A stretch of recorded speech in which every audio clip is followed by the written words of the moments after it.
I found that nothing in life is worthwhile unless you take risks. Nothing.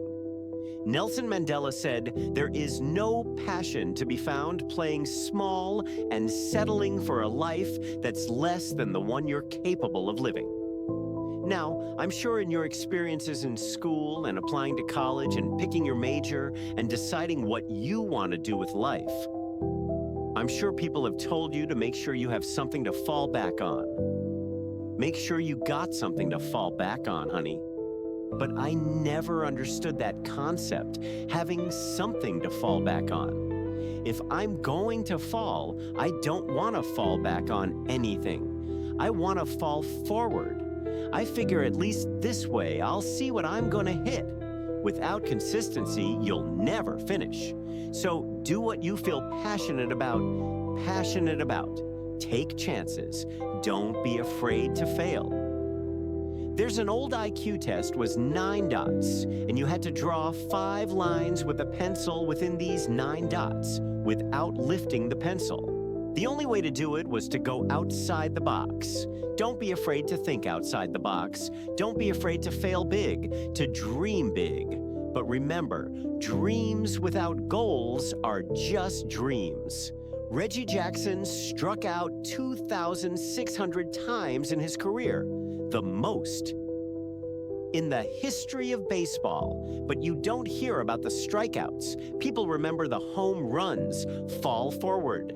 Thomas Edison conducted 1,000 failed experiments. Did you know that? I didn't know that, because the 1,001st was the light bulb. Fall forward.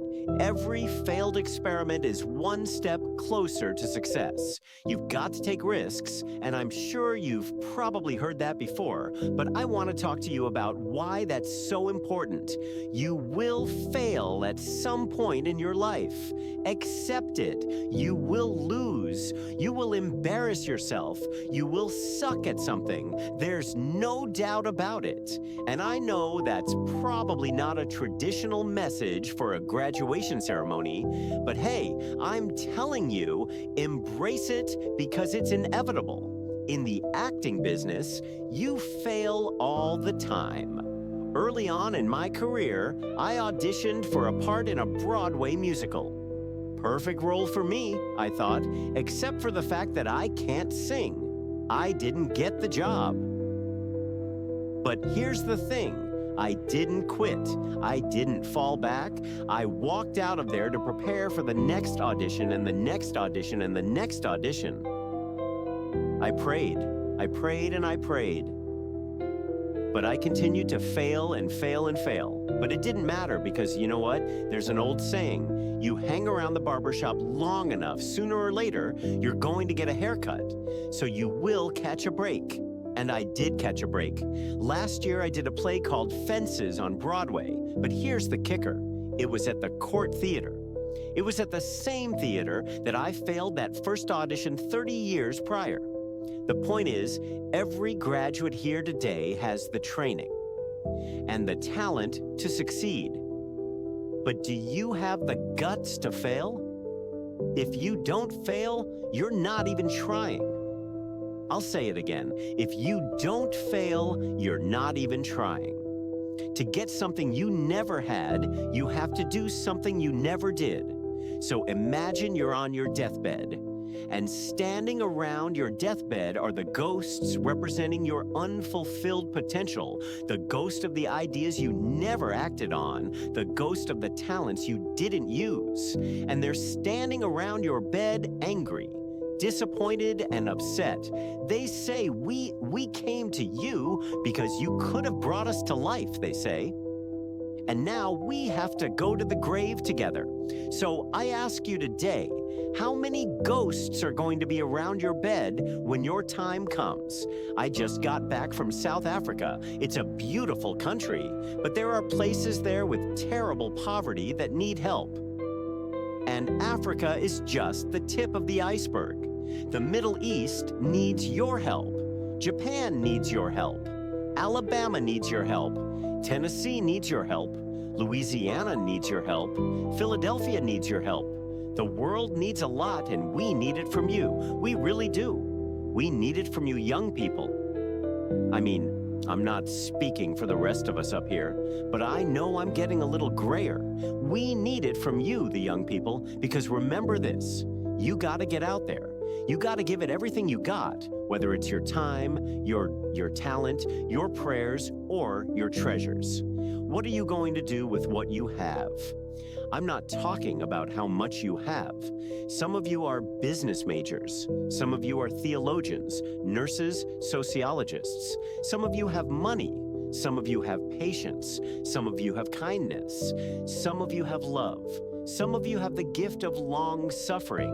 Whatever it is, whatever your gift is, what are you going to do with what you have? All right, now here's my last point about failure sometimes. It's the best way to figure out where you're going. Your life will never be a straight path. I began at Fordham University as a pre-med student. I took a course called the Cardiac Morphogenesis. I couldn't read it, I couldn't say it, I sure couldn't pass it. So then I decided to go into pre-law, then journalism, and with no academic focus, my grades took off in their own direction. I was a 1.8 GPA, and the university very politely suggested that it might be better to take some time off. I was 20 years old. I was at my lowest point. And then one day, and I remember the exact day, March 27th, 1975, I was helping my mother in a beauty shop. My mother owned a beauty shop up in Mount Vernon, and there was this older woman who was considered one of the elders in the town. And I didn't know her personally, but I was looking in the mirror, and every time I looked at the mirror, I could see her behind me, and she was staring at me. She just kept looking at me. Every time I looked at her, she kept giving me these strange looks. So she finally took the dryer off her head and said something. She said something I'll never forget. She said, "Young boy, I have a prophecy, a spiritual prophecy." She said, "You are going to travel the world and speak to millions of people." And in the years that follow, just as that woman prophesied, I have traveled the world and I have spoken to millions of people through my movies. Millions who up till this day couldn't see me, who up till this day I couldn't see while I was talking to them, and they couldn't see me. They could only see the movie. They couldn't see the real me. But I see youths today, and I'm encouraged by what I see, and I'm strengthened by what I see, because taking risk is not just about going for a job. It's also about knowing what you know and what you don't know. It's about being open to people. And two ideas: the chances you take, the people you meet, the people you love, the faith that you have, that's what's going to define you. Never be discouraged, never hold back, give everything you've got. And when you fall throughout life, remember this: fall forward.